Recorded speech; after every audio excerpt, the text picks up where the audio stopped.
আসসালামু আলাইকুম রহমতুল্লাহ। বিসমিল্লাহির রহমানির রহিম। আজকে আমার আলোচ্য বিষয় হচ্ছে কোন জিনিস খাইলে ও মেনে চললে দীর্ঘদিন সুস্থ থাকা যায় এবং দীর্ঘ হায়াত পাওয়া যায়। সম্মানিত বন্ধুগণ, এটা অত্যন্ত সহজ একটা বিষয়।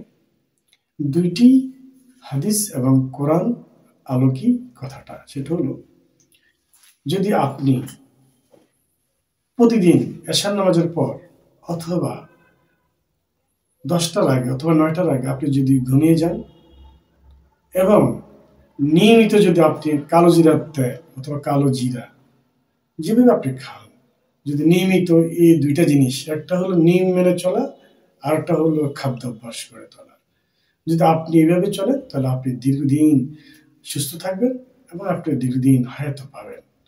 ইনশাআল্লাহ আমরা মেনে চলার জন্য চেষ্টা করব। আসসালামু আলাইকুম ওয়া রাহমাতুল্লাহি